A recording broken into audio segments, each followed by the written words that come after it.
One of the reasons the Marines play such an important role in the Pacific, but not the only role, the US Army is there in sizable numbers too, but the US Marine Corps are amphibious experts.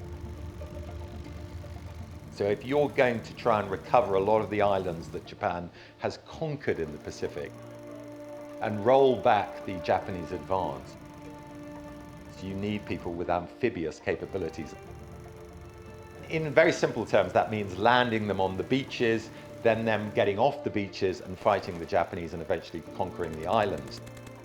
The US Marine Corps are experts at this, but they're effectively light troops. So if you think of them as the waterborne version of airborne troops, so they don't usually have the same amount of artillery and heavy equipment. So they're shock troops.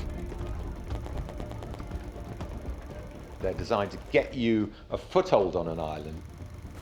Then generally speaking, you'll bring in the US Army, which has much heavier weapons to complete the job.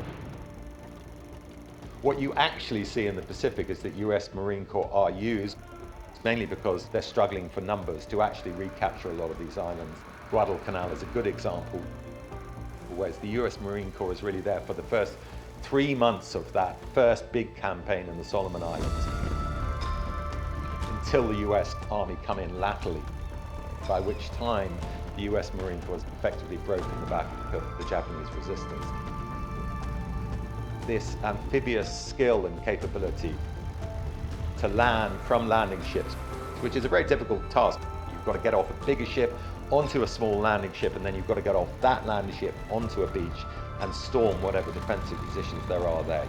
It's a real specialized capability, and it's something that the US Marine Corps had developed in the 1930s.